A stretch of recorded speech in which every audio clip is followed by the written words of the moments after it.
গাজীপুরের কাপাসিয়া উপজেলা নির্বাচনী শেষ মুহূর্তের প্রচার প্রচারণায় জমে উঠেছে। অভিযোগ পাল্টা অভিযোগের মধ্য দিয়ে প্রার্থীরা তাদের প্রচার প্রচারণা চালাচ্ছেন। প্রার্থীরা দিনরাত ভোটারদের কাছে যাচ্ছেন, পার করছেন ব্যস্ত সময়।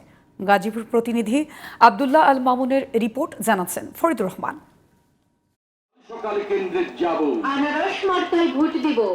৮ মে অনুষ্ঠিতব্য গাজীপুরের কাপাসিয়া উপজেলা নির্বাচনের চেয়ারম্যান পদে ২ জন, ভাইস চেয়ারম্যান পদে ৪ জন এবং মহিলা ভাইস চেয়ারম্যান পদে 2 জন প্রার্থী প্রতিদ্বন্দ্বিতা করছেন।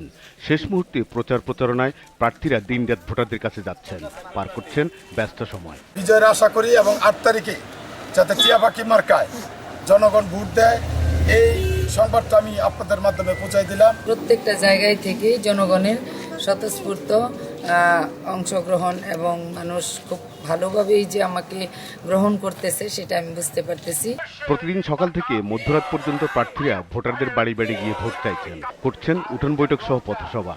ভোটাররা বলছেন তাদের পছন্দের প্রার্থীকে ভোট দেবেন তারা।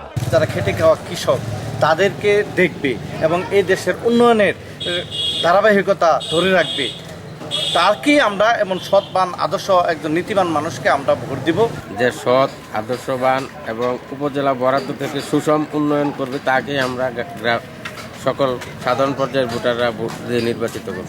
গাজীপুর জেলা নির্বাচন অফিসার বলেন, নির্বাচন সুষ্ঠুভাবে সম্পন্ন করতে সব ধরনের ব্যবস্থা গ্রহণ করা হয়েছে। নির্বাহী ম্যাজিস্ট্রেট আচরণ বিধিমালা দেখছেন এবং আপনারা জানেন যে ভোট গ্রহণের 2 দিন পূর্ব এবং ভোট গ্রহণের দিন এবং তারপরের 2 দিন অতিরিক্ত নির্বাহী ম্যাজিস্ট্রেট, জুডিশিয়াল ম্যাজিস্ট্রেট, র্যাব, বিজিবির টিম থাকে।